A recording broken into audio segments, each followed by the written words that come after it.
وقولوا قولا سديدا يصلح لكم أعمالكم ويغفر لكم ذنوبكم ومن يطع الله ورسوله فقد فاز فوزا عظيما. أما بعد،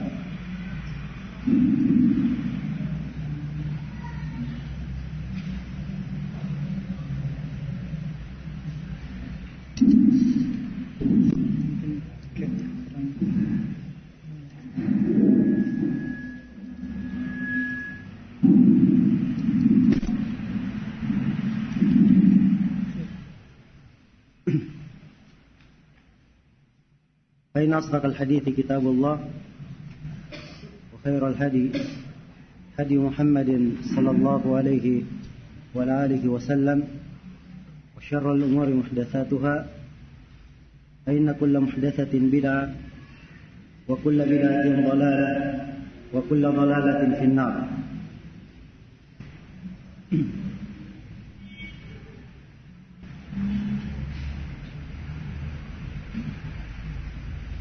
Alhamdulillah, kita bersyukur kepada Allah Subhanahu wa taala. Kembali kita dipertemukan di acara Daurah Ilmiah ini yang diadakan sesuai dengan perencanaan setiap 2 bulan sekali. Dan pada pertemuan pagi hari ini insyaallah taala, sebagaimana telah diumumkan, kita akan membahas Kitabul Hajj, penjelasan hukum-hukum seputar pelaksanaan ibadah haji, yang kita akan uraikan dari kitab Bulughul Maram min Adillatil Ahkam karya Al-Hafidh Ahmad bin Ali bin Hajar Al-Asqalani rahimahullahu ta'ala.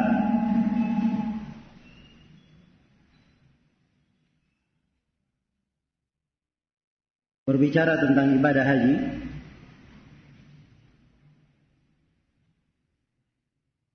itu artinya kita berbicara tentang salah satu dari 5 rukun Islam.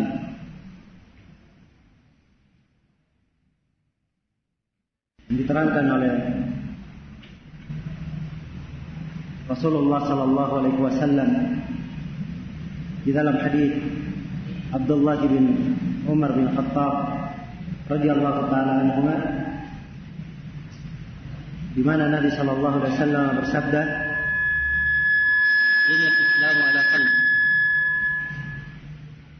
Bunyal Islamu ala khamsin. Islam itu dibangun di atas 5. Syahadati an la ilaha illallah wa anna Muhammadan Rasulullah.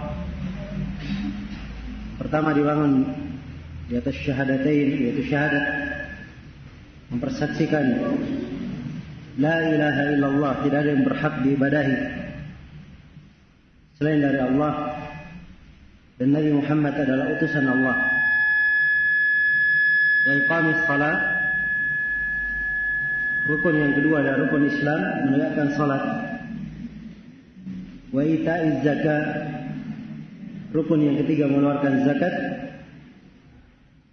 Wa hajjil bait man istata'a ilaihi sabila, haji kal bait, Ka'bah, menunaikan pelaksanaan ibadah haji bagi siapa yang punya jalan untuk ke sana. Kemudian rukun yang kelima adalah shaumi Ramadan, berpuasa di bulan Ramadan. Maka dia adalah salah satu pembahasan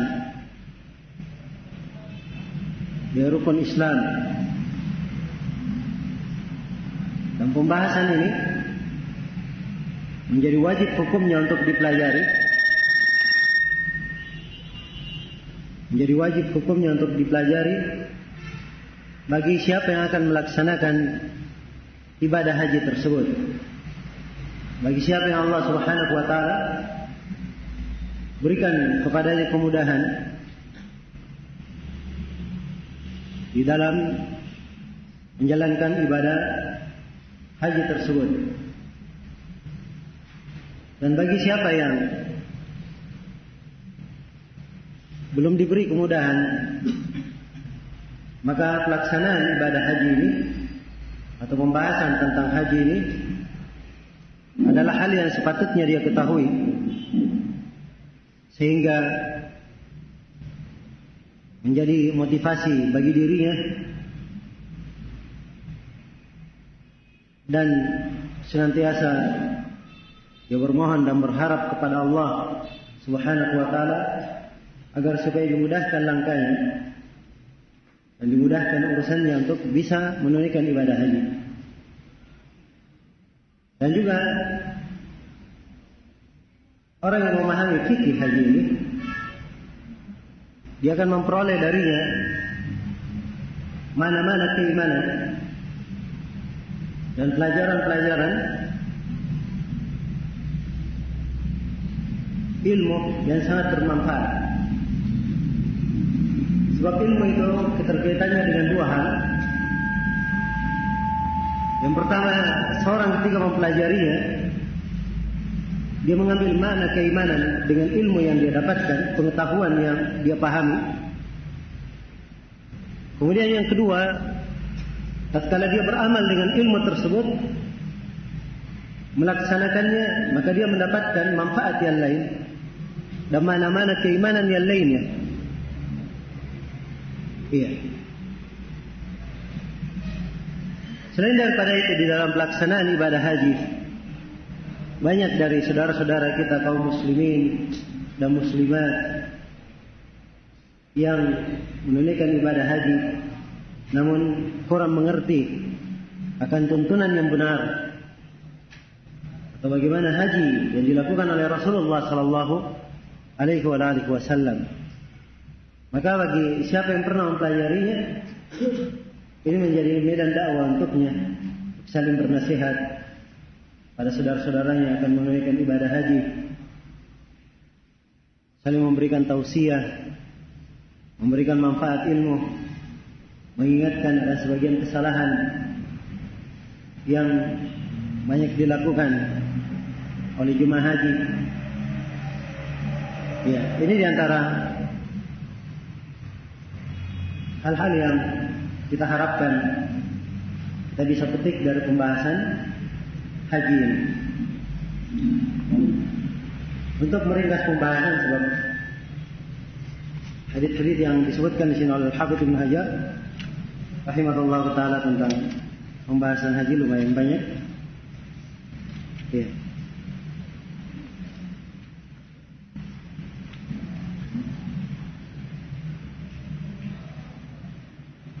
Nah, beliau menyebutkan 31 hadis atau lebih dari itu.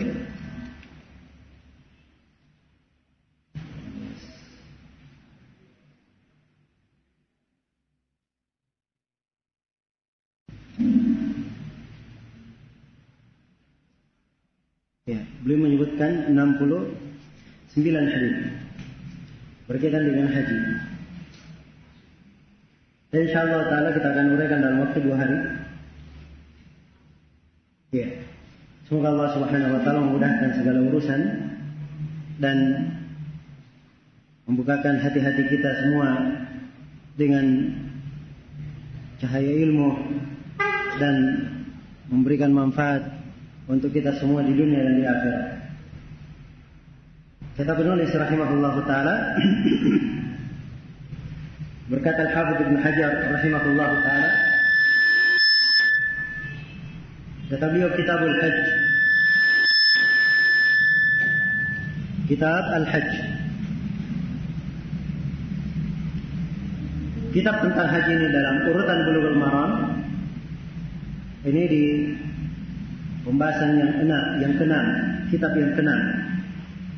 Jadi ada kitab Taharah, yang pertama kitab Shalah, kemudian pembahasan tentang zakat, pembahasan tentang puasa, dan pembahasan tentang haji. Dan juga disebutkan pembahasan tentang jenayis, jadi semuanya 5 bab atau 5 kitab. Dan ini Kitabul Hajj diletakkan oleh beliau setelah pembahasan puasa. Setelah pembahasan puasa. Ini yang dipegang oleh kebanyakan urutan ahli fikih. Mereka membahas bab puasa kemudian haji. Walaupun ada sebagian para ulama yang mendahulukan haji kemudian puasa. Mendahulukan haji kemudian puasa. Dan ini susunan yang dipakai oleh Imam Al-Bukhari. Beliau mendahulukan pembahasan haji kemudian pembahasan puasa. Kalau dilihat dari sisi riwayat-riwayat penyebutan rukun Islam, memang riwayat-riwayat yang menyebutkan haji kemudian puasa itu dalam riwayat Bukhari dan Muslim. Dari sisi kedudukan dia lebih kuat. Dari sisi kedudukan riwayat. Kitabul Hajj.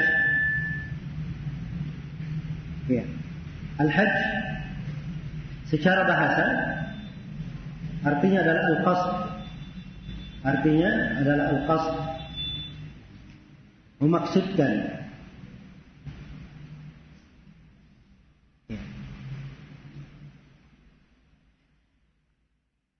Dan secara istilah Al-Hajj dalam istilah para ulama dia adalah qasdu Makkah ta'abbudan lillahi bi amalin makhsus. Secara istilah Hajj adalah memaksudkan kota Makkah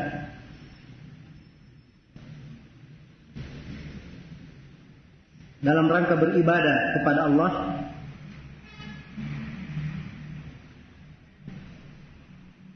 dalam melakukan amalan-amalan yang khusus. Dalam melakukan amalan-amalan yang khusus. Iya. Jadi siapa yang datang ke Mekah dalam rangka ibadah dengan menunaikan amalan-amalan yang dilakukan dalam haji dan umrah atau yang dilakukan di dalam haji, maka itulah yang disebut dengan al-hajj. Disebut dengan apa? Dengan al-hajj. Iya. Ini makna al-hajj dan kita akan terangkan makna al-umrah. Sebab ini dari istilah-istilah yang perlu diketahui.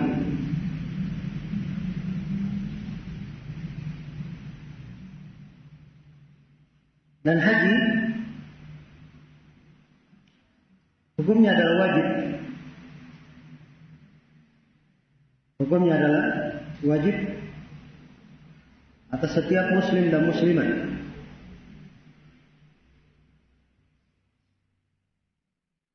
Dan kewajiban pelaksanaan ibadah haji ini diterangkan dalam Al-Quran dan diterangkan di dalam sunnah Rasulullah Sallallahu Alaihi Wasallam. Dan ini adalah hal yang disepakati di kalangan para ulama, tidak ada silang pendapat. Dari Al-Quran, Allah Subhanahu wa Ta'ala berfirman dalam surah Ali Imran, "Walillahi 'alan nasi hajjul baiti man istata'a ilaihi sabila." Dan bagi Allah atas manusia kewajiban haji ke Al-Bait, haji ke Ka'bah. Man istata'a ilaihi sabila, siapa yang mampu, siapa yang punya jalan ke sana. Iya.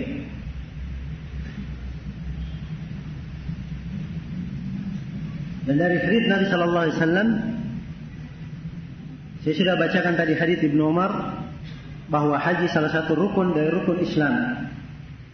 Dan akan disebutkan di sini oleh penulis dalam bab yang pertama, hadis-hadis yang menunjukkan wajibnya pelaksanaan ibadah haji. Dan sepakat para ulama tentang wajibnya menunaikan ibadah haji. Tidak ada silang pendapat di kalangan para ulama tentang kewajiban tersebut. Kemudian yang penting juga diketahui di sini bahwa para ulama berbeda pendapat kapan ibadah haji ini diwajibkan, pada tahun berapa Hijriah. Iya. Ada yang mengatakan di tahun 6 Hijriah, ada yang mengatakan di tahun 9, ada yang mengatakan di tahun 10 Hijriah. Di tahun ke-10. Dan benarnya bahwa pelaksanaan ibadah haji ini atau waktu tahun diwajibkannya adalah tahun 9 Hijriah. Tahun 9 Hijriah.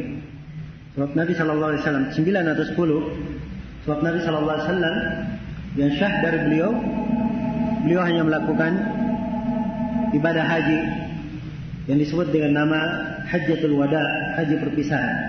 Yang insyaallah taala kita akan terangkan hadis yang menjelaskan tentang hal tersebut. Baik. Ini beberapa penjelasan tentang makna haji dan apa yang berkaitan dengannya. Kita baca bab yang pertama, kata beliau rahimahullah taala, babu fadlihi wa bayani man furida alaihi. Bab keutamaan haji, bab keutamaan haji dan penjelasan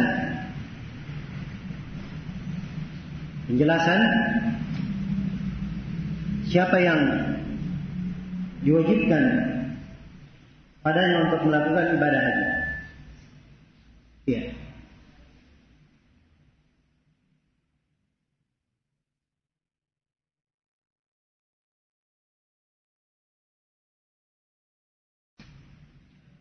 Secara umum bahwa di dalam pelaksanaan ibadah haji itu disyaratkan beberapa syarat.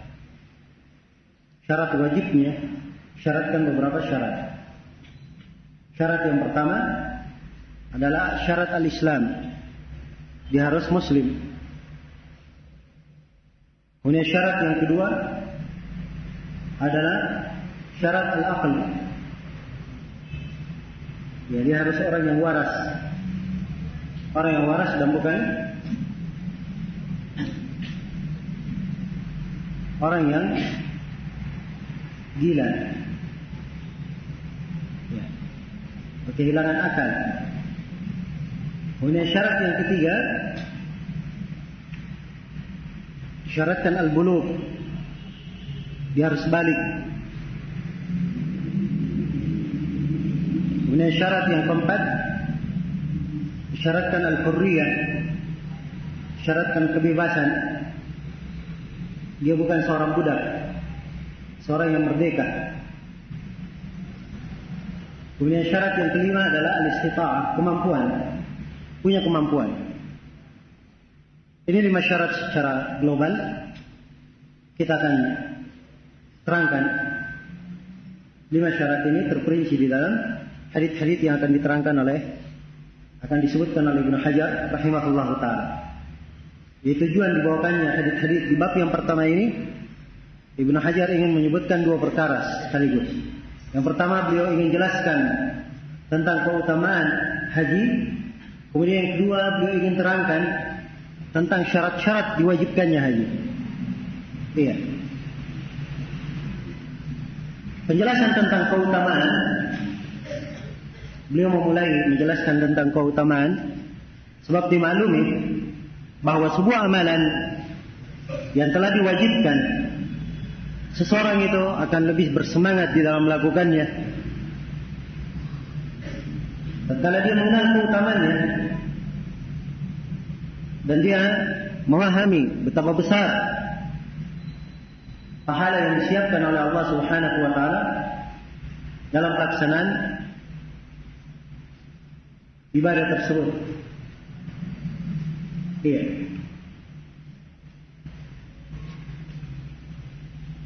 Maka di hadis yang pertama yang beliau sebutkan di sini, kata beliau, An Nabi Hurairah radhiyallahu taala anhu, anna Rasulullah sallallahu alaihi wasallam qala, al-umratu ila al-umrah kaffaratun lima bainahuma wal hajjul mabrur laysa lahu jazaa'un illa al-jannah. Muttafaqun alaih.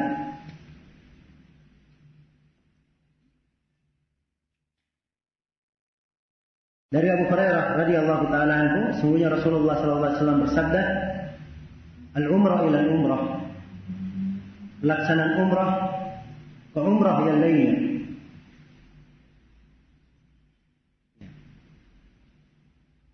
Jadi kalau dia lakukan sebuah umrah, kemudian dia umrah setelahnya, kafaratun lima bainahuma, maka umrah ini adalah menggugurkan antara dia dan umrah berikutnya. Ini keutamaan apa? Umrah. Kemudian kata Nabi, wal hajjul mabrur laisa lahu jazaa'un illa al-jannah. Dan haji yang mabrur tidak ada balasan untuknya selain daripada surga. Iya. Jadi haji yang mabrur tidak ada balasan untuknya selain dari surga. Muttafaqun alaih. Hadis ini dikeluarkan oleh Al-Imam Al-Bukhari dan Imam Muslim. Mana muttafaqun alaih artinya yang disepakati, atau keduanya bersepakat terhadapnya.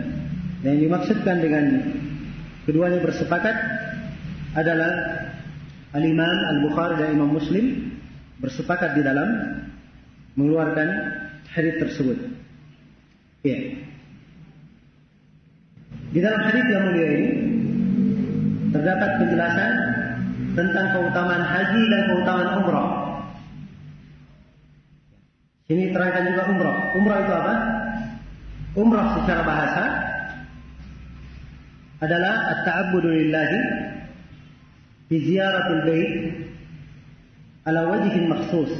Secara bahasa al-umrah adalah az-ziyarah. Secara bahasa al-umrah adalah az-ziyarah. Umrah adalah berkunjung.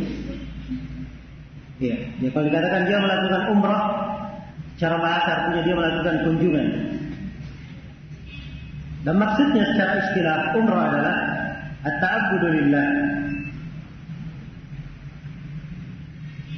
Dia beribadah kepada Allah di ziyaratul bait dengan mengunjungi Ka'bah ala wajhin makhsus, dengan bentuk yang khusus.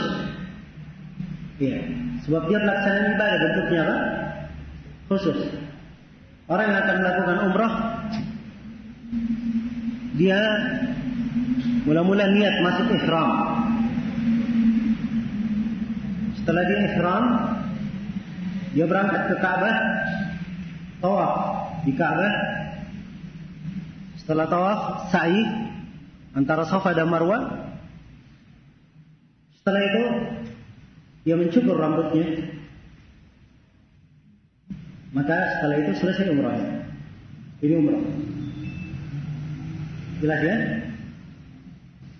Kalau haji yang kita terangkan tadi, ini juga amalan yang khusus. Sebab pelaksanaan haji itu diikuti dengan sejumlah amalan. Dan kita akan terangkan bentuk-bentuk haji.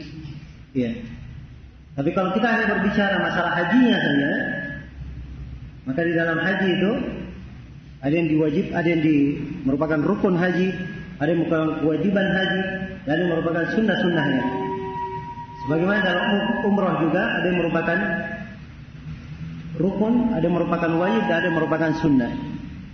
Orang yang melakukan ibadah haji, dia mulai dari ihram, kemudian datang ke Mina. Ya. Ini susunan pelaksanaannya. Ya, secara global datang ke Mina pada tanggal 8 Dzulhijjah disebut dengan nama Yaumut Tarwiyah. Kemudian dia menuju ke Arafah pada tanggal 9. Setelah matahari terbenam tanggal 9, dia berangkat ke Musdalifah. Kemudian bermalam di Musdalifah. Kemudian setelah salat subuh, ya setelah bermalam, dia berangkat ke Mina, melempar jamratul aqabah. Ya. dia menyembelih sembelihan, kemudian cukur, lalu tawaf ifadah dan sa'i bagi bentuk nusuk yang diharuskan padanya sa'i. Ya. Maka dengan ini selesai sudah pelaksanaan ibadah hajinya, dia kembali ke Mina. Ya. Maksud saya dengan tawaf ifadah dan sa'i selesai tahallul, dia boleh halal kembali, tapi masih ada amalan yang wajib di Mina dia selesaikan 2 atau 3 hari, yaitu melempar jamrah. Setelah melempar jamrah, maka dia melakukan, kalau dia akan meninggalkan Mekah, dia melakukan tawaf wada, tawaf perpisahan. Ya, dengan itu selesai sudah pelaksanaan ibadah haji. Ya, maka ini gambaran global bagaimana pelaksanaan ibadah haji tersebut. Jadi ada haji, ada umrah. Ada haji dan ada umrah. Iya, ini 2 istilah yang harus dipahami. Umrah telah kita terangkan, disebutkan di sini al-umratu ilal umrah kaffaratun lima bainahuma. Umrah menuju kepada umrah. Ya. Antara umrah dengan umrah berikutnya itu adalah penggugur dosa antara keduanya. Nah, jadi menunjukkan keutamaan memperbanyak umrah. Sebab tiap kali dia umrah, maka gugur dosa antara dia dan antara umrah sebelumnya. Dan ini keutamaan yang sangat besar. Iya. Dan maksud menggugurkan dosa di sini, menggugur dosa, menurut kebanyakan para ulama, yang digugurkan adalah dosa-dosa kecil. Dosa-dosa kecil. Adapun dosa-dosa besar itu harus digugurkan bersama dengan tobat. Ada tobat khusus dari dosa tersebut. Iya. Dan kecenderungan orang yang melakukan ibadah haji dan umrah, tatkala ia melakukan ibadah tersebut, biasanya diiringi dengan penyesalan terhadap apa yang telah lalu dari dosa-dosanya. Maka apabila tersebut ada, maka ini menggugurkan seluruh dosanya. Menggugurkan seluruh dosanya. Iya. Jadi antara umrah ke umrah berikutnya itu penggugur dosa-dosa. Dan umrah itu dalam setahun boleh dilakukan beberapa kali. Iya. Walaupun dia umrah setiap hari tidak ada masalah. Tapi pelaksanaan ibadah haji cuma sekali dalam setahun. Kalau pelaksanaan ibadah haji cuma sekali dalam apa? Setahun. Iya. Baik. Jadi umrah menuju kepada umrah berikutnya itu adalah penggugur dosa-dosa. Kemudian kata Nabi sallallahu alaihi wasallam, "Wal hajjul mabrur." Haji yang mabrur laisa lahu jazaa'un illa al-jannah. Tidak ada balasan untuknya selain daripada surga. Iya. Maksudnya orang yang menunaikan ibadah haji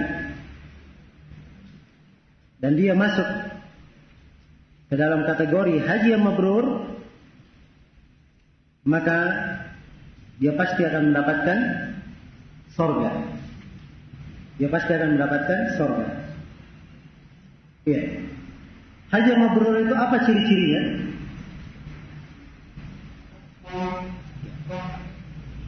Ada sejumlah keterangan dari para ulama tentang hal ini. Di antaranya Ibnu Abdul Bar berkata, haji yang mabrur, kata beliau, huwa alladhi la riya'a fihi. Haji yang tidak ada riya padanya. Haji yang mabrur adalah haji yang tidak ada riya padanya. Wala sum'ah. Juga tidak ada sum'ah. Ya kalau riya, dia ingin dilihat orang. Kalau sum'ah, dia ingin dibilang begini, ya dikatakan begini. Wala rafat, wala fusuq. Haji yang tidak ada padanya rafat. Rafat yang dimaksud di sini adalah hal yang tidak berguna, tapi para ulama lebih cenderung menafsirkannya kemana jima. Ya. Sebab siapa yang melakukan hubungan saat dia melakukan ihram, ya, ini akan datang rincian-rinciannya. Kalau di pelaksanaan haji, kapan dia batal hajinya kalau dia melakukannya, dan kapan dia tidak membatalkan, tapi dia bayar fidyah, menyembelih, dan kalau dia melakukannya di umrah, apa kewajiban yang dia lakukan. Ini akan kita terangkan tentang masalah pembatal-pembatal atau tentang masalah pelanggaran-pelanggaran yang tidak boleh dilakukan pada saat ihram. Hal-hal yang dilarang. Hal-hal yang dilarang saat ihram. Iya. Kemudian kata Ibn Abdul Bar rahimahullah, dari definisi haji yang mabrur, dia haji dengan harta yang halal. Haji dengan harta yang halal. Iya. Harta yang dia pakai haji bukan harta riba, bukan pula sesuatu yang dia petik dari menjual barang-barang yang haram, dari amalan yang haram. Nah, sebab orang yang melakukan ibadah dengan amalan yang haram atau dengan harta yang haram, ini cenderung untuk tidak diterima amalannya, tidak diterima ibadahnya. Karena itu dimaklumi hadis Abi Hurairah di dalam Sahih Muslim tentang kisah orang yang safar, yang menadahkan tangannya ke langit, ya Rabb, ya Rabb. Dia melakukan safar, ash'ath aghbar, rambutnya tidak teratur, aut-autan, kemudian penuh dengan debu. Dia tadahkan tangannya ke langit. Ini waktu-waktu mustajabah, waktu safar mustajabah doa. Waktu seorang dalam keadaan kesusahan, dia berdoa, ini termasuk hal yang menyebabkan dia mustajabah doanya. Ya. Sebab dia tergolong muttar. Kemudian ketika dia menadahkan tangannya, ini juga dari sebab yang menyebabkan doa itu dikabulkan. Dia berdoa, wahai Rabbku, wahai Rabbku. Dia memakai doa dengan Asmaul Husna. Ini juga sebab yang keempat menyebabkan doa itu lebih mudah untuk dijawab dan dikabulkan. Apakah doanya diterima? Kata Nabi SAW, wa ma ta'amuhu haram, wa malbasuhu haram, wa mashrabuhu haram, wa ghudiya bil haram, fa anna yustajabu lah. Makanannya haram, pakaiannya haram, minumannya haram. Ya. Dia tumbuh dari hal yang haram. Bagaimana bisa dikabulkan untuknya? Bagaimana bisa dikabulkan untuknya? Iya. Maka haji yang mabrur disyaratkan dari harta yang halal. Kemudian dari sifat haji yang mabrur, haji tersebut dilakukan sesuai dengan tuntunan Rasulullah SAW di atas sunnahnya. Ya. Semakin dia sempurna di dalam menjalankan sunnah-sunnah dalam pelaksanaan ibadah haji itu, maka semakin besar dia diharapkan untuk meraih haji yang mabrur. Ya. Dan Nabi SAW telah bersabda, "Lita'khudhu anni manasikakum." Hendaknya kalian mengambil dari saya manasik kalian. Jadi pelaksanaan manasik itu diambil dari Nabi Sallallahu Alaihi Wasallam, harus berasal dari tuntunan Nabi Sallallahu Alaihi Wasallam. Ya. Tidak boleh berasal dari tuntunan orang-orang tertentu, ya, atau golongan tertentu. Tidak, tapi harus bersumber dari Al-Quran dan Hadis Rasulullah Sallallahu Alaihi Wasallam. Iya. Banyak yang berdoa minta supaya diberi haji yang mabrur, tapi dia tidak melakukan sebab untuk mendapatkan haji yang mabrur. Dia tidak mempelajari bagaimana sifat haji Nabi sallallahu alaihi wasallam. Iya. Bagaimana tuntunan beliau secara lengkap. Selain daripada itu, ia melakukan amalan-amalan yang bertentangan dengan sunnah Rasulullah sallallahu alaihi wasallam. Maka yang seperti ini, ya, sangat tipis harapan dikatakan ia mendapatkan haji yang mabrur. Dan dari alamat lain, seorang dikatakan mendapatkan haji yang mabrur, amalan hajinya setelah dia melakukan ibadah haji itu memberikan pengaruh dalam kehidupannya, memberikan pengaruh di dalam kehidupannya. Sebab ibadah haji itu adalah pendidikan dan madrasah yang sangat agung. Terdapat di dalamnya bekal-bekal keimanan yang harusnya terus menyertai hamba di dalam hidupnya. Iya. Maka kalau dia melakukan ibadah haji, pada saat melakukan ibadah haji semuanya dijaga, sholatnya rajin, puasanya, ibadahnya masya Allah. Tapi setelah kembali haji, ya, bulan pertama masih rajin, bulan kedua masih rajin, terus berjalan waktu, ya, sholatnya mulai bolong-bolong, ya, mulai bermuamalah dengan hal yang haram, dan seterusnya. Maka ini adalah alamat haji yang tidak mabrur. Alamat haji yang tidak mabrur. Jelas? Jadi haji mabrur diketahui dengan kriteria-kriteria. Tidak ada yang bisa memastikan dirinya, oh saya dapat haji yang mabrur. Tidak ada yang bisa memastikan. Iya. Karena itulah dia berusaha untuk menunaikan ibadah haji tersebut sesuai dengan apa yang dituntunkan. Dan kalau memang hajinya adalah haji yang mabrur, pasti dia mendapat apa? Mendapat surga. Iya. Pasti dia mendapatkan surga. Ini maksud dari hadits ini.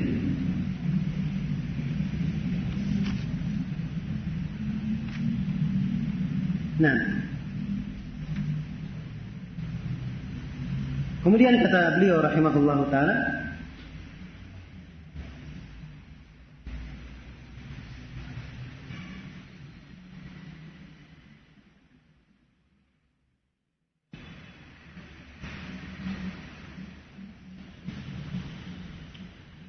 baik.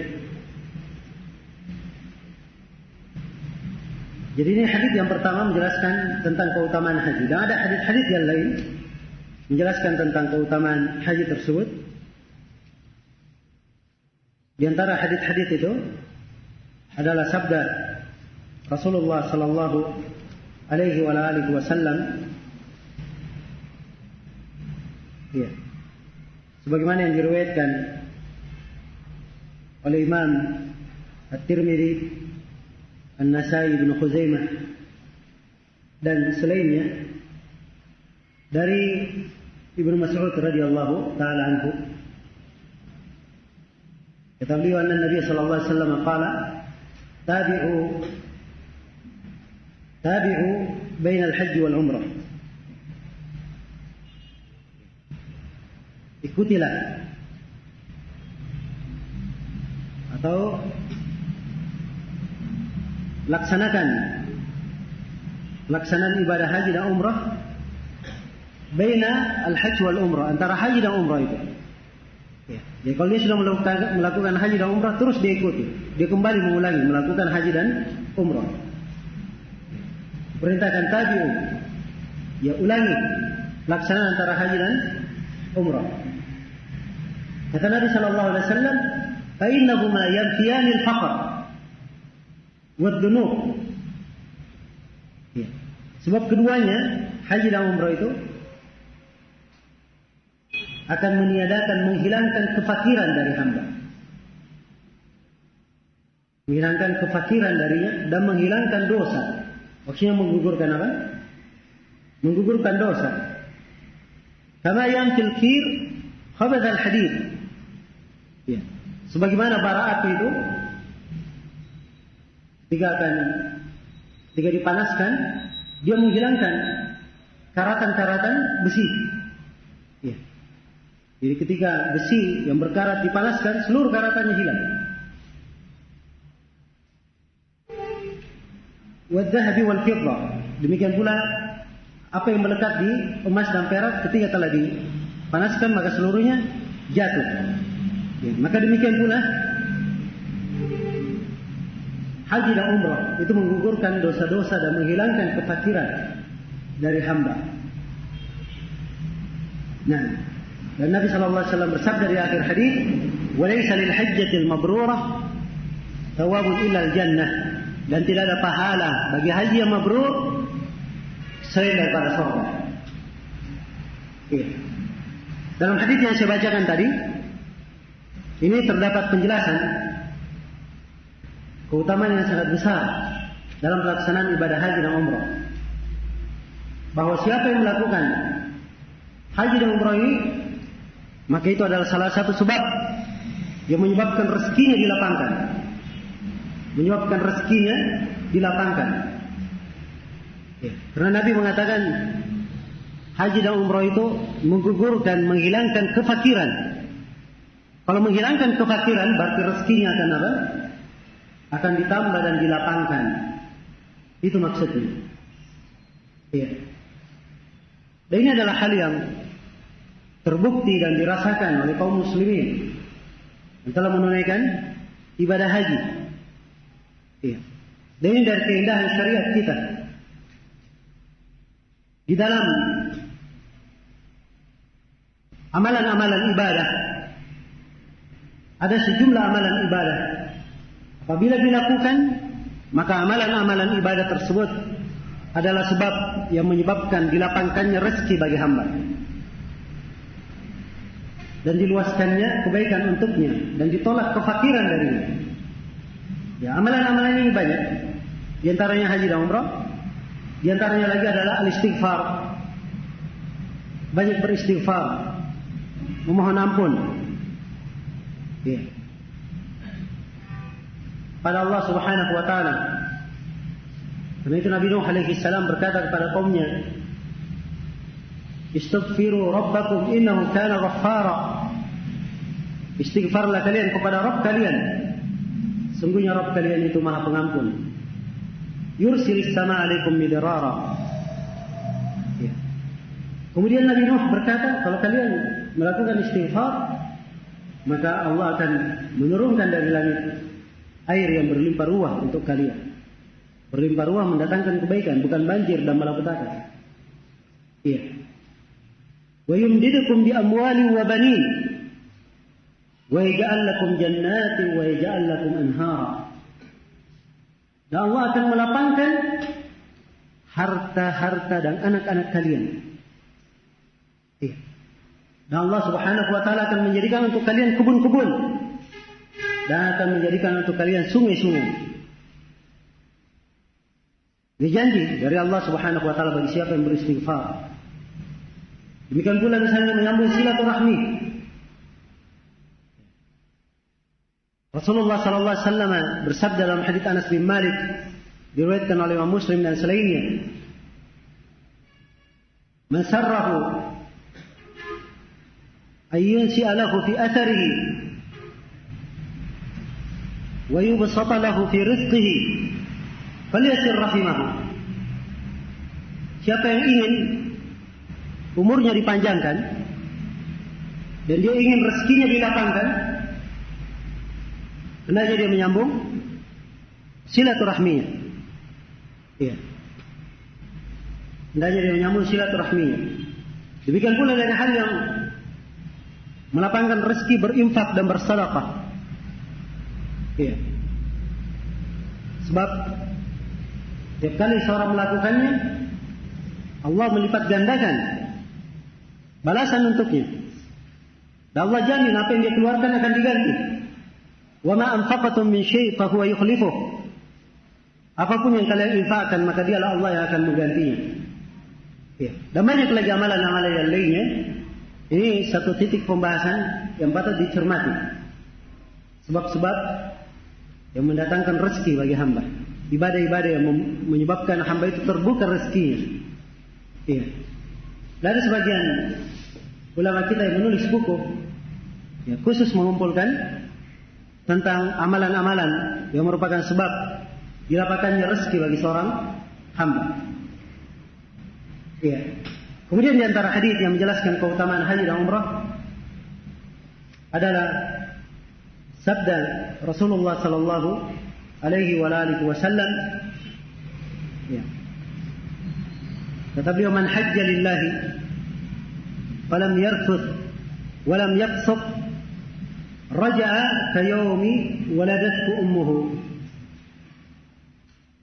Siapa yang haji karena Allah, ya perhatikan ya syarat-syaratnya, karena Allah, harus ada ikhlas.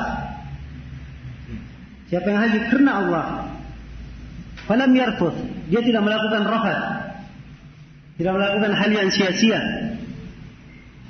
walam yaqsab, dan tidak melakukan kefasikan, maka dia akan kembali sebagaimana dia dilahirkan oleh ibunya. Ya.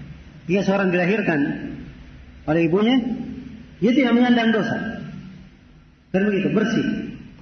Demikian pula tatkala dia haji, maka digugurkan dosa-dosanya. Dan ini sebagaimana yang telah saya terangkan tadi, bahwa dosa yang dimaksudkan di sini adalah dosa kecil, dan masuk juga dosa besar apabila diiringi dengan tobat. Apabila diiringi dengan tobat. Dan kecenderungan orang yang melakukan ibadah haji, ya, apalagi dia mengingat dan melihat situasi-situasi yang agung, masyair al-haram, ya, dari ketika dia membaca talbiyah, labbaik Allahumma labbaik, kemudian memakai ihram, yang kebanyakan orang memakai kain putih, yang mengingatkan akan perjalanannya ke negeri akhirat. Ya. Ketika manusia berkumpul di Mina, kemudian berjalan ke Arafah, semuanya wukuf di Arafah dalam keadaan, ya, dengan pakaian yang sama, penampilan yang sama, tidak ada yang membedakan antara si kaya dan si miskin, ya, antara si pemimpin dan rakyat, semuanya sama. Dia teringat bagaimana keberadaan manusia, semuanya dikumpulkan di padang mahsyar dalam keadaan sama. Maka hal-hal yang seperti ini, ya, tentunya sangat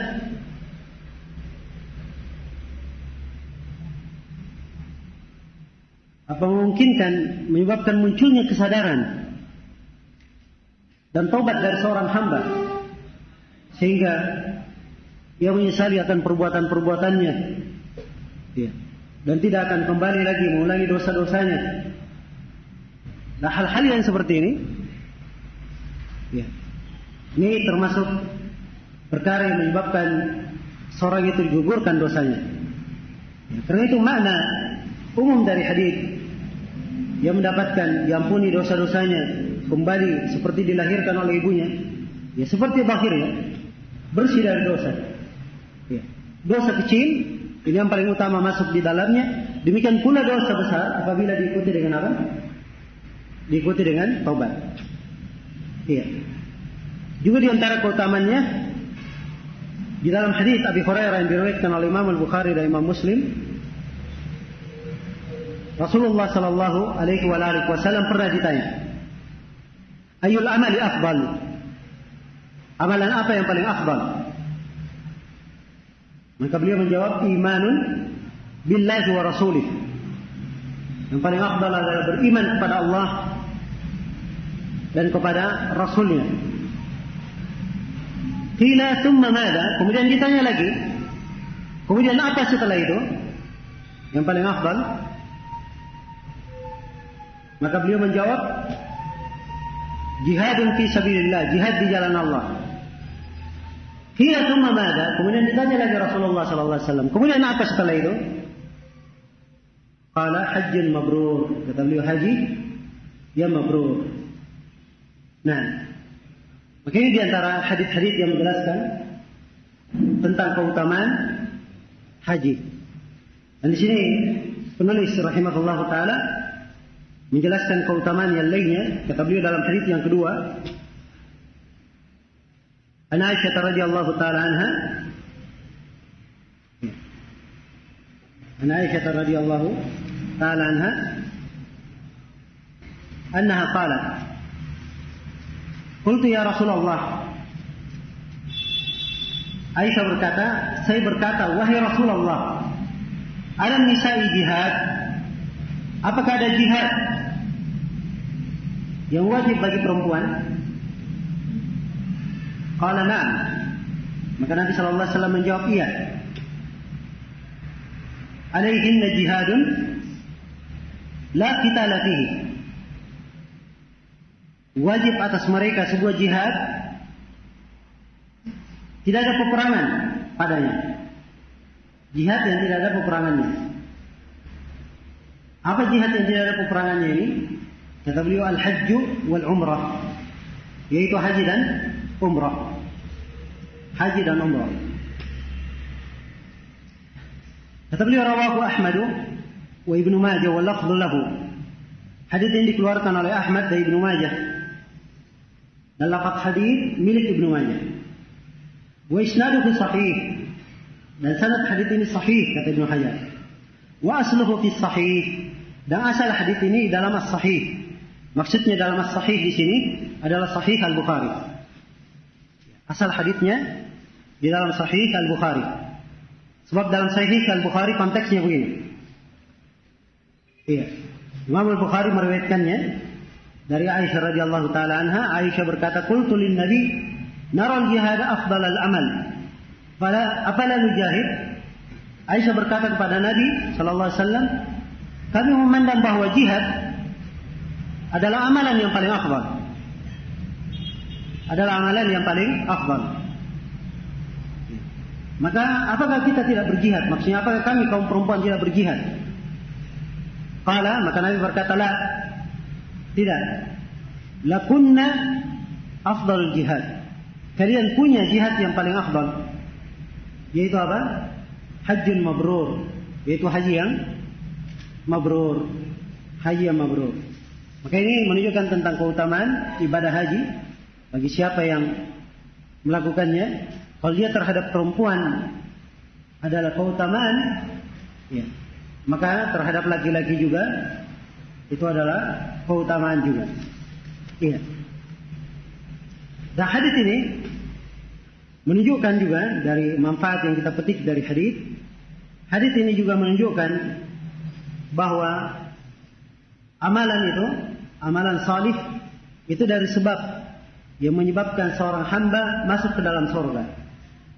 Ya Allah berfirman, jazaan bima kanu ya'malun, sebagai balasan karena perbuatan mereka.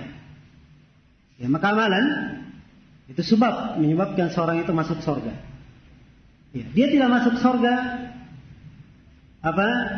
Dia tidak dimasukkan surga oleh amalannya, tidak. Yang memasukkan dia surga adalah Allah.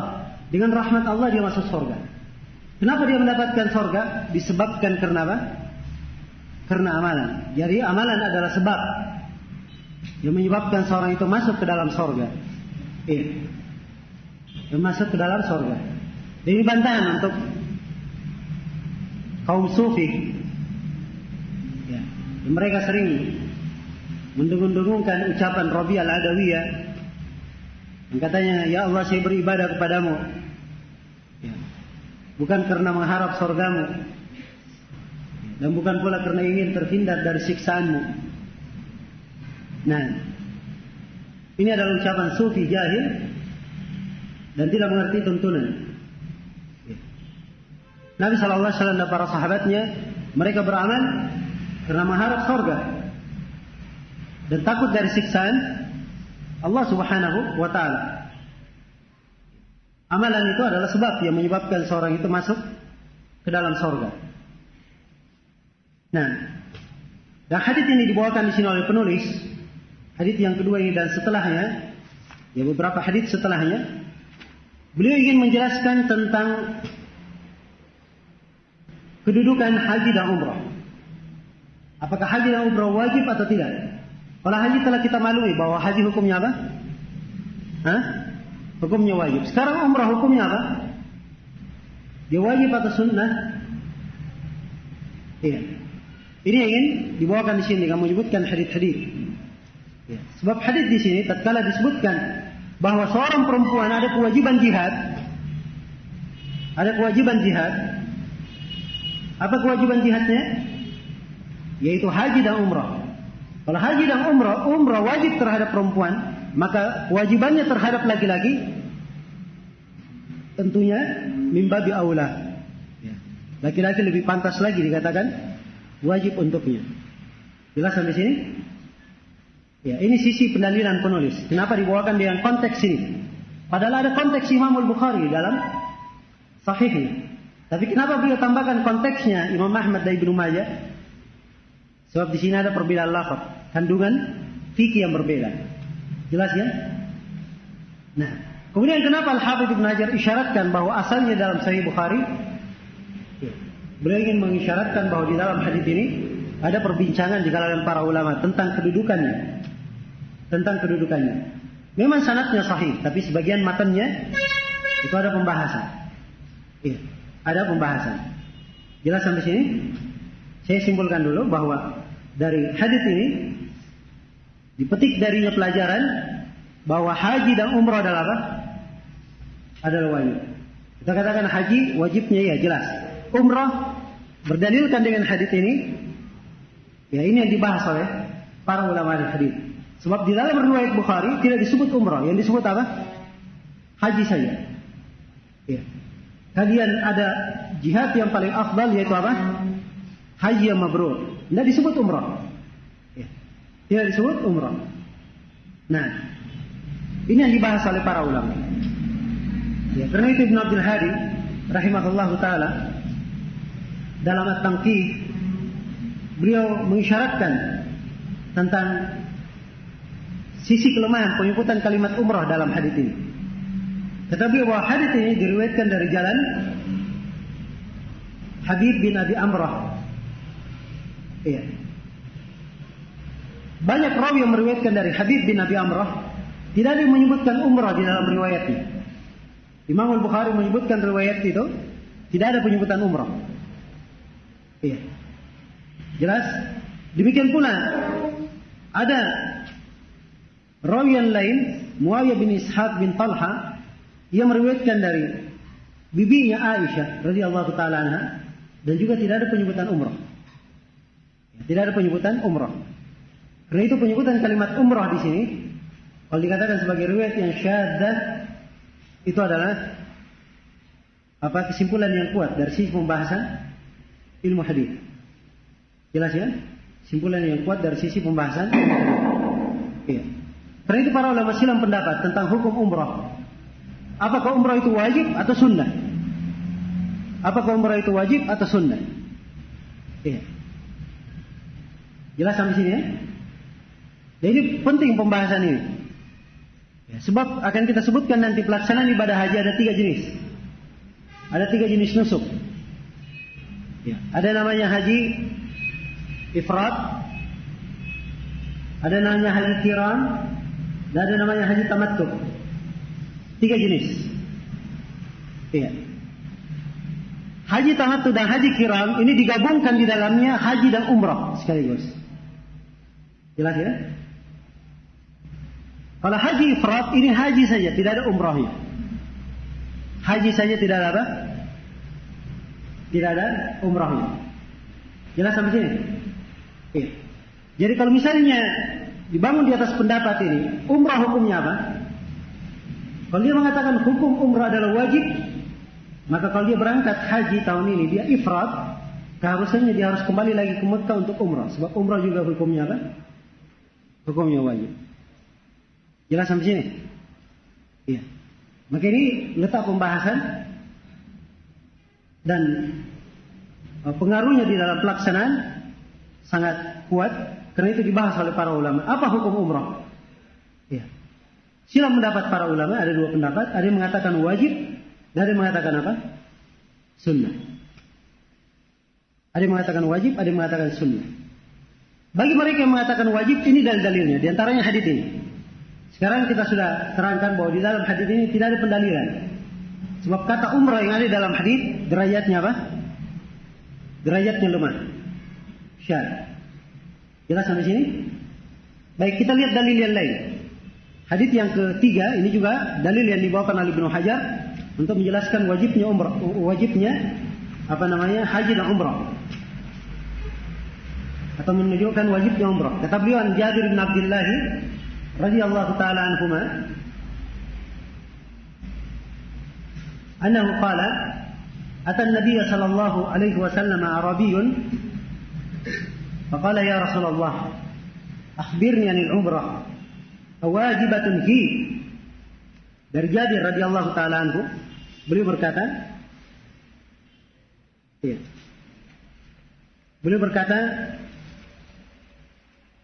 datang seorang Arabi kepada Nabi sallallahu alaihi wasallam. Arabi itu adalah orang Arab yang tinggal di pedalaman. Dia tidak tinggal di kota. Tidak ada tempat menetapnya.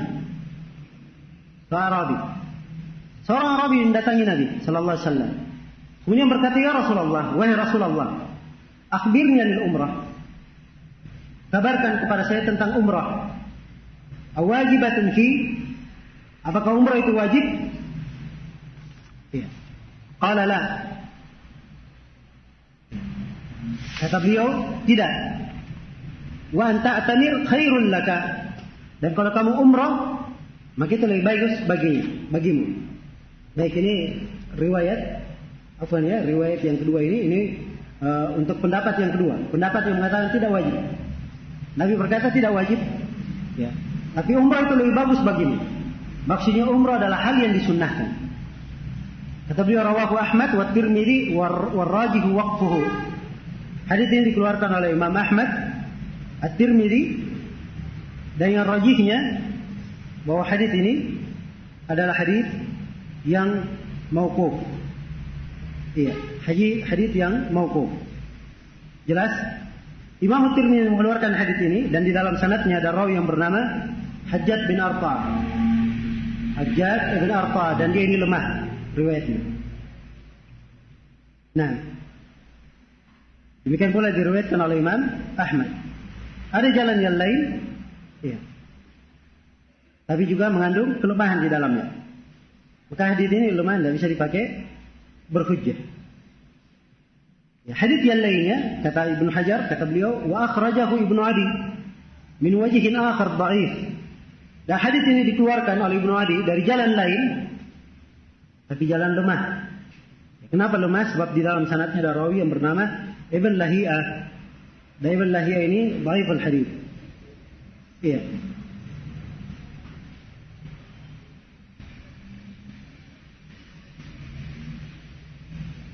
Baik. Kita berikan Jabirin radhiyallahu taala anhu marfu'an, dari Jabir radhiyallahu taala anhu secara marfu'. Maksudnya secara marfu' Nabi sallallahu alaihi wasallam bersabda, "Al-hajj wal umrah fardhatan." Haji dan umrah adalah dua kewajiban. Haji dan umrah adalah dua hal yang wajib. Jadi riwayat-riwayat.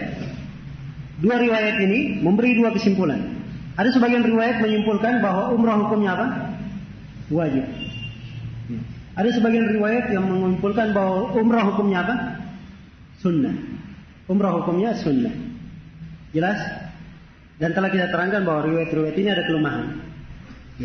Adapun tentang umrah itu sendiri yang benar dari pendapat para ulama bahwa umrah itu hukumnya adalah wajib. Kita tidak berdalilkan dengan hadis-hadis yang lemah ini. Kita berdalilkan dengan ayat Al-Quran di mana sejumlah sahabat memahami kewajiban umrah di dalamnya. Ayat tersebut adalah firman Allah Subhanahu wa taala, "Wa atimmul hajja wal umrata lillah." Dan sempurnakanlah haji dan umrah hanya untuk Allah. Diperintah untuk menyempurnakan haji dan umrah. Kata Ibnu Abbas dengan sanad yang sahih, Allah menyebutkan umrah sebagai gandengan untuk haji. Ini menunjukkan bahwa dia adalah dua kewajiban. Dan telah dinukil dari Ali bin Abi Thalib, dari Ibnu Umar, mereka semua memfatwakan wajibnya umrah. Maka ini hal yang diketahui dari para sahabat, tidak ada yang menyelisihi mereka dalam masalah wajibnya umrah. Ya. Jelas karena itu yang benarnya bahwa umrah juga adalah wajib. Ya. Walaupun kita semua memahami bahwa umrah itu kewajibannya tidak sama dengan kewajiban haji. Ya, kewajiban haji disepakati. Ya. Adapun kewajiban umrah itu adalah hal yang dikuatkan menurut pendapat yang terkuat di kalangan para ulama. Jelas sampai sini? Karena itu siapa yang haji dan dia belum umrah, dia haji mufrid, tidak umrah di dalam hajinya, maka dia harus mendatangkan umrah. Dia harus melakukan umrah setelahnya. Iya. Jelas ya? Ini simpulan yang kuat dalam masalah ini, dan ini yang ditarjih oleh banyak ulama kita di masa ini. Iya. Bahwa umrah juga adalah wajib. Ya. Itu yang dikuatkan oleh Syekh bin Baz, Syekh bin Utsaimin, Syekh Al-Albani, Syekh Shalih Fauzan. Dan saya pernah bertanya kepada Syekh Abdul Aziz Al-Syekh, Mufti Saudi Arabia sekarang ini. Saya tanyakan kepada beliau, seorang melakukan umrah, seorang melakukan ibadah haji secara mufrid, maksudnya haji saja tanpa umrah. Apakah hajinya ini sudah menggugurkan kewajiban umrah? Kata beliau tidak menggugurkan, tapi dia harus umrah kembali. Ya, dia harus mendatangkan umrah kembali. Nah, ini insyaallah taala kesimpulan yang terkuat yang berkaitan dengan masalah kedudukan umrah. Ya, saya tutup dengan kesimpulan bahwa haji hukumnya adalah wajib, dan umrah juga hukumnya adalah apa? Hukumnya adalah wajib. Adapun tentang syarat wajibnya, insyaallah taala kita akan terangkan pada pertemuan setelah salat Jumat nanti. Ya, sekarang sudah 10:30. Kita cukupkan dulu sampai sini supaya ada persiapan untuk salat Jumat, dan setelah salat Jumat insyaallah taala kita akan lanjutkan. Subhanakallahumma bihamdik, asyhadu an la ilaha illa anta, astaghfiruka wa atubu ilaik, walhamdulillahi rabbil alamin. Walhamdulillahi rabbil alamin. Nabi sallallahu alaihi wasallam setiap tahunnya itu didatangi oleh Jibril, dibacakan Al-Quran kepada beliau sekali. Dan di tahun yang beliau meninggal, Jibril datang membacakan Al-Quran 2 kali. Perubahan. Maka Nabi sallallahu alaihi wasallam bersabda, saya tidak melihat hal ini kecuali sebagai tanda ajalku telah dekat. Ajalku telah dekat. Jelas ya? Jadi beliau enggak mengetahui tentang kapan ajalnya, tapi tanda hal tersebut Allah Subhanahu wa taala menampakkannya.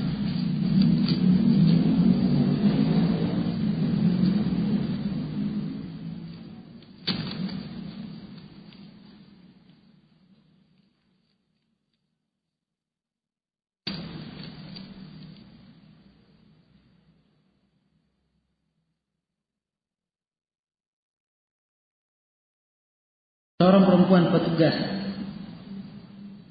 kesehatan haji tidak dengan mahramnya, apakah sudah gugur wajib hajinya? Ya. Ini berkaitan dengan safar. Ini mencakup seluruh perkara, haji maupun selain haji, dinas maupun selain dinas. Perempuan tidak boleh safar kecuali dengan mahram. Kecuali dengan apa? Mahramnya. Kalau dia yang bertugas di kesehatan, maka harusnya dia minta diberangkatkan dengan mahramnya. Kalau tidak diberangkatkan, maka dia berikan kesempatan pada orang lain. Dia beri kesempatan kepada orang lain. Kalau diharuskan untuk berangkat, dia tidak ada hila terpaksa untuk berangkat, maka orang yang terpaksa, ya lain lagi keadaannya. Ya, sepanjang dia sudah berada di sana, ya dia niatkan saja untuk haji. Ya Allah Ta'ala.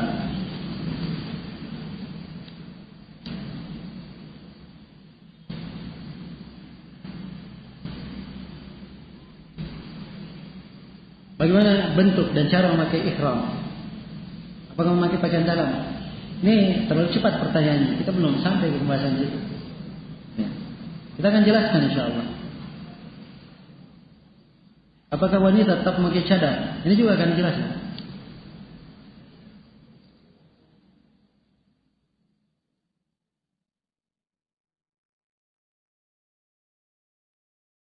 Untuk haji ifrad, kapan boleh umrah? Apakah pada bulan haji atau di luar bulan haji? Umrah itu boleh kapan saja. Dia tidak sama dengan haji. Haji itu terikat dengan masa. Makanya ada di pembahasan haji ada mawaqit zamaniyah. Kalau umrah sepanjang tahun, tiap hari pun mau umrah nggak ada masalah. Kalau memang rambutnya bisa. Ini masalah gonting. Kalau dia belum gonting rambut belum halal namanya. Kalau dia tahallul, itu artinya dia harus nyembelih kambing. Baru dia boleh tahallul. Jelas ya? Harus bayar dam, nggak melanggar. Makanya dia berkaitan dengan masalah umrah. Umrah itu boleh sepanjang masa, kapan saja, sepanjang waktu.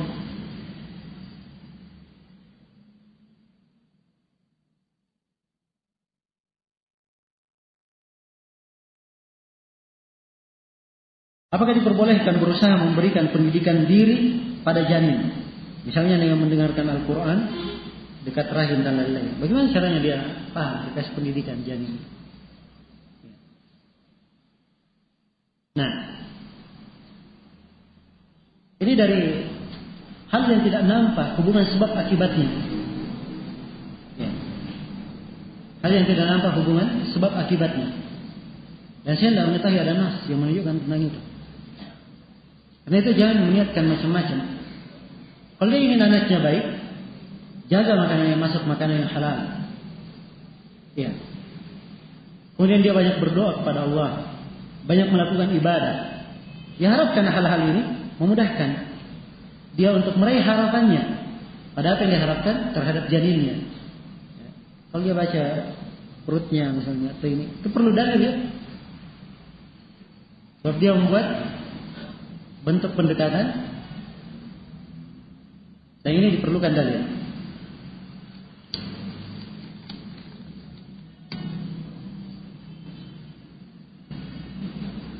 Kita sudah berhaji, bolehkah menghajikan orang tua yang sudah meninggal? Sementara orang tua tidak pernah mewasiatkan menghajikan. Sudah berlalu hadis yang kita baca. Di dalam hadis tersebut tidak ada penyebutan wasiat. Karena itu kata para ulama,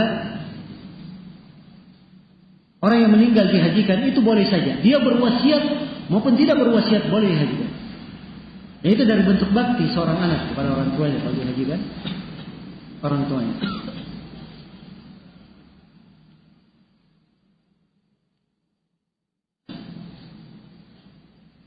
Apakah perempuan mati haji itu syahid?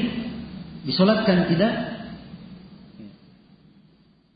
Kalau kata syahid, apakah dia dihitung mati syahid? Wallahu a'lam. Tapi masalah orang yang meninggal pada saat ihram itu ada keutamaan khusus. Ya. Pada kisah sahabat yang meninggal di musim haji karena diinjak oleh tunggangannya, akhirnya meninggal, maka Nabi SAW perintah untuk memandikannya. Ya. Kemudian dikafani dari kain ihramnya saja. Tidak boleh ditutup kepalanya. Tidak boleh ditutup apa? Kepalanya. Kata Nabi SAW, sebab dia dibangkitkan pada hari kiamat dalam keadaan bertalbiyah. Dalam keadaan dia bertalbiyah untuk haji. Ini keutamaan khusus bagi orang yang meninggal pada saat haji. Siapa Ibnu Lahiyah? Kenapa dia dhaifkan? Ibnu Lahiyah nama lengkapnya Abdullah bin Lahiyah. Dan beliau adalah qadhi negeri Kufah. Ya. Sebentar. Abdullah bin Lahiyah. Nah, dan beliau ini dilemahkan karena bercampur hafalannya, jelek hafalannya. Karena jelek hafalannya. Ya, walaupun sebagian para ulama ada yang merinci dalam riwayatnya, namun yang kuatnya bahwa Ibn Lahiyah ini ya, beliau lemah secara mutlak. Ya.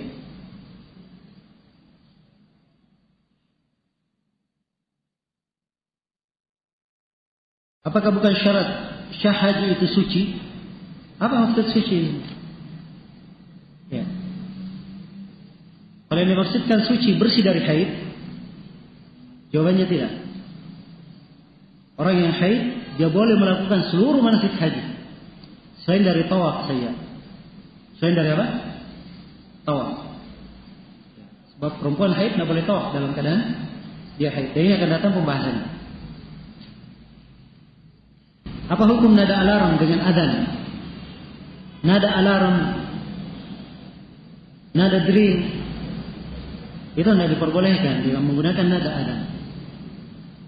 Ya, adzan itu kalimat-kalimat zikir di dalamnya. Iya. Kalimat-kalimat zikir di dalamnya.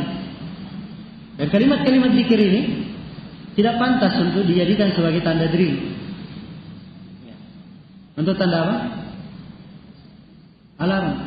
Ya kalau nada sambung ya, mungkin saja boleh. Kalau nada sambung sih bentuknya kan menunggu. Ya. Daripada dia dengar suara nada sambung biasa, ya dia dengarkan orang yang mengaji. Kan begitu, sambil dia menunggu. Ini tidak ada masalah, mengisi waktu.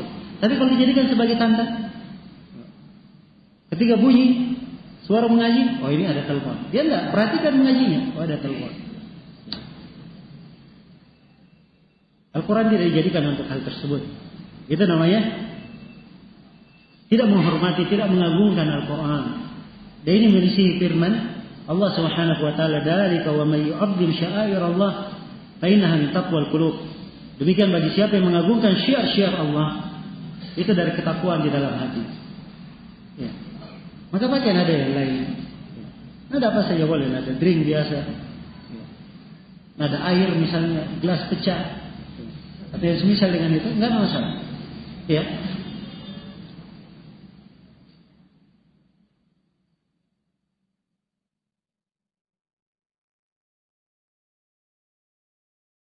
Bolehkah perempuan naik bus perjalanan 1 jam tapi tetap menjaga hijab?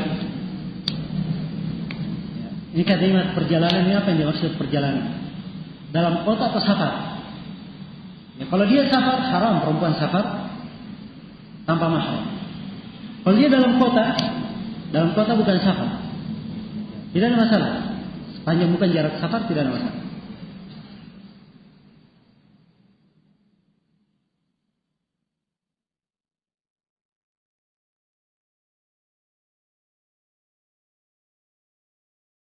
Bolehkah mengqasar salat di belakang imam yang mukim?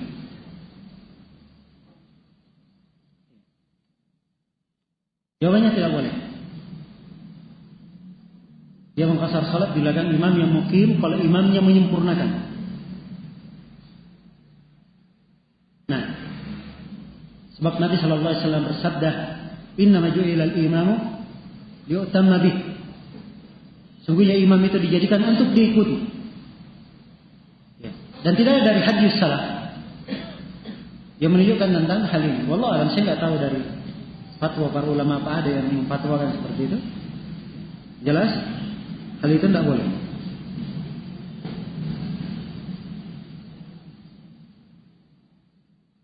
Bolehkah mendatangi selamatan haji sesudah acara selamatan selesai memakan hidangannya? Ini selamatan haji banyak persepsinya orang melakukannya. Sebab di masyarakat ini ya, memang identik dengan bikin acara-acara yang seperti itu. Dan ini harusnya hal yang hendaknya dihentikan. Sebab dari acara selamatan kadang miring niatnya, kadang disertai dengan acara-acara bid'ah yang lainnya, disertai dengan barazanji, disertai dengan ini dan itu. Ya. Dan ini adalah perkara yang munkar. Nah, kalau misalnya diundang untuk hadir, ya, dan dia memandang undangan tersebut dia harus datang, dia datang, dia makan, tidak ada masalah. Nah, bukan hal yang terlarang. Ya. Tapi harusnya acara-acara seperti ini dihindari.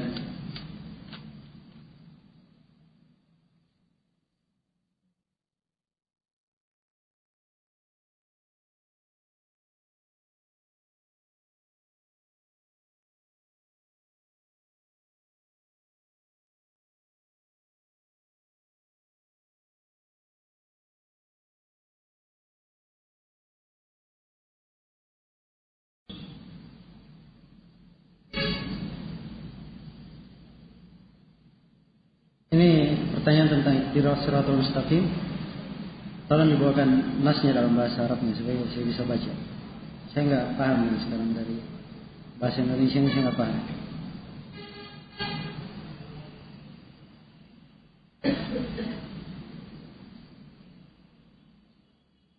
Jika seorang perempuan nifas pada bulan Ramadan dan bayar fidyah belum selesai, apa boleh diganti setelah Lebaran?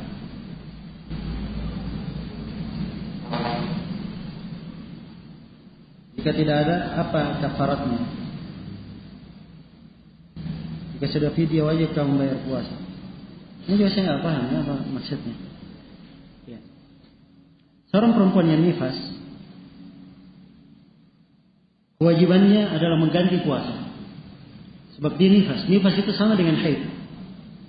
Kalau dia nifas 30 hari dia ganti puasanya. Tidak boleh bayar fidyah. Diganti dengan apa? Puasa. Fidyah itu untuk perempuan yang menyusui atau perempuan yang hamil.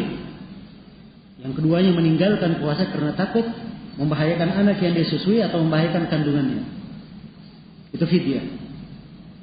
Dan kalau sudah bayar fidyah, yang kuat dari pendapat para ulama, tidak wajib dia bayar puasanya. Tidak wajib dia bayar puasa. Fidyahnya sudah cukup. Jelas ya?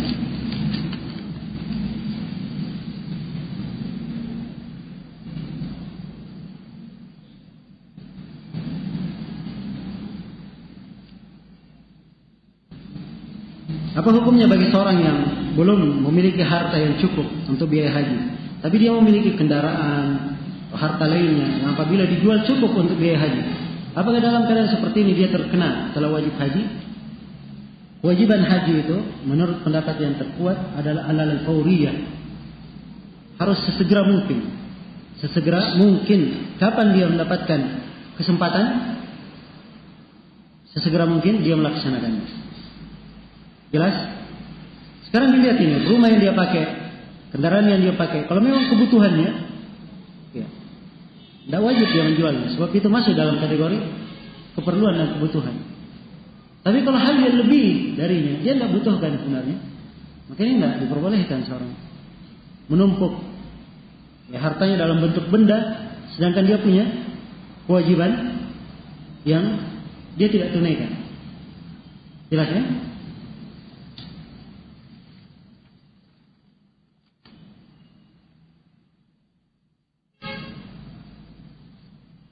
Bagaimana jika kita tidak mampu membayar dam? Ini jawabannya akan datang.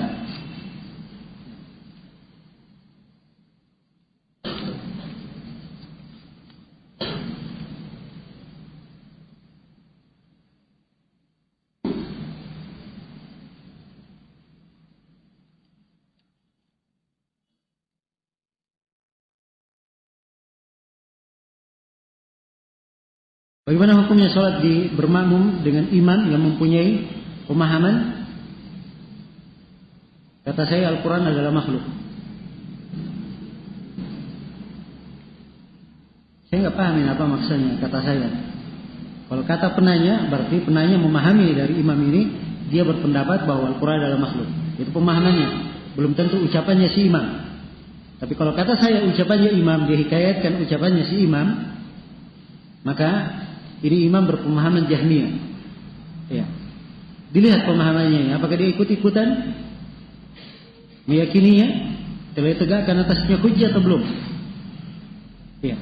Yang jelas, apapun jawabannya, seharusnya dia mencari imam yang lain tidak sholat di belakangnya. Ya. Kalau dia sudah tegak padanya hujjah, dia tetap, maka yang seperti ini dikafirkan. Sebab orang yang mengatakan Al-Quran adalah makhluk, itu dikafirkan oleh para a'imah. Ya. Kalau dia sampai ke derajat kafir karena jahil misalnya atau ta'wil, ya, maka sholat di belakangnya syah, tapi seharusnya dia mencari imam yang lain.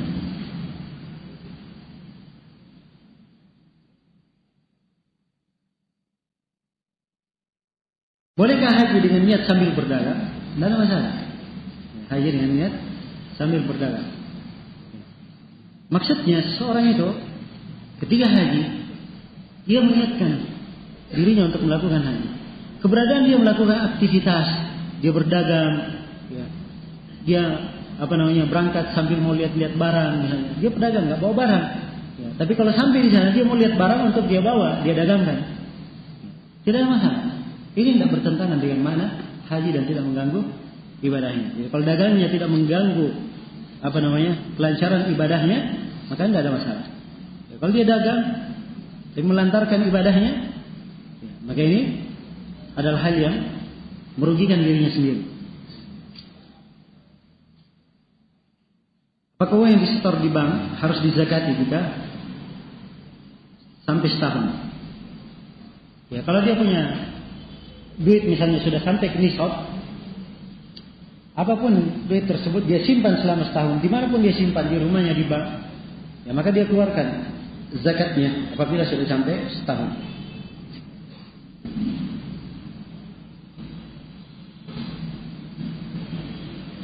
Orang tua saya haji mendapatkan hadiah dari bank, apa hukumnya? Kalau dia sudah haji, ya sudah hajinya sudah selesai. Ya, hajinya sudah selesai. Nah, insya Allah hajinya syah. Dan dosa ditanggung oleh bank kalau memang ada hal yang tidak baik padanya. Sebab ini hasil yang ada dari bank itu ada yang halal, yang ada yang haram. Mereka praktek riba, tapi seluruh praktek bank isinya adalah haram. Bayar transfer, jasa ini dan jasa itu. Itu adalah hal yang sifatnya halal, pemungutan jasa. Ada yang halal dan ada yang haram. Jelas kalau muamalah dengan riba itu adalah hal yang bank, apalagi dia bank konvensional, ya, pasti terkait dengannya.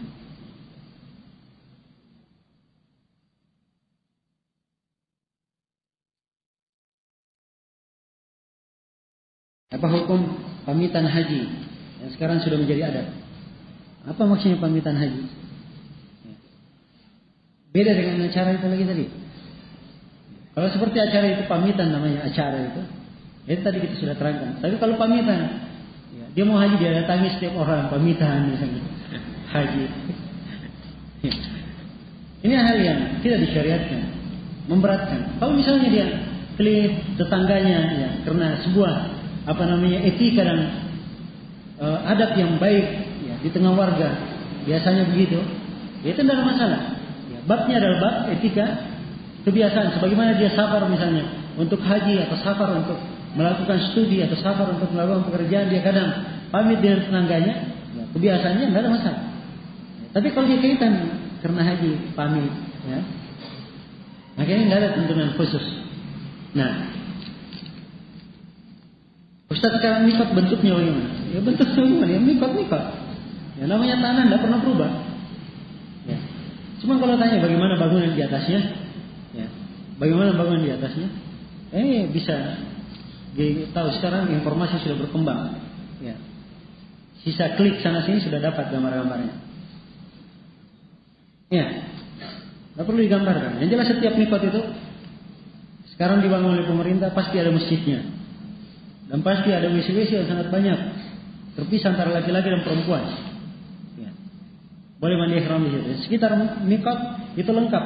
Seluruh penjual ada yang berkaitan dengan ihram lengkap menjualnya. Ya. Mau pakaian ihram ada, sabuk untuk orang ihram ada, sendal, jepit ada, ya. Sabun tanpa minyak wangi ada, sampo tanpa minyak wangi ada, ya. Semuanya ada. Jelas?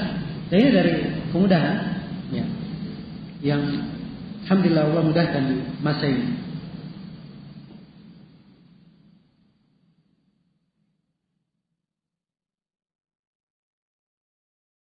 Baik, ini waktunya sudah berlalu 7 menit. Insyaallah taala kita sambung nanti setelah salat maghrib. Subhanakallahumma wa bihamdik asyhadu an la ilaha illa anta astaghfiruka wa atubu ilaik. Walhamdulillahirabbil alamin. Assalamualaikum warahmatullahi wabarakatuh.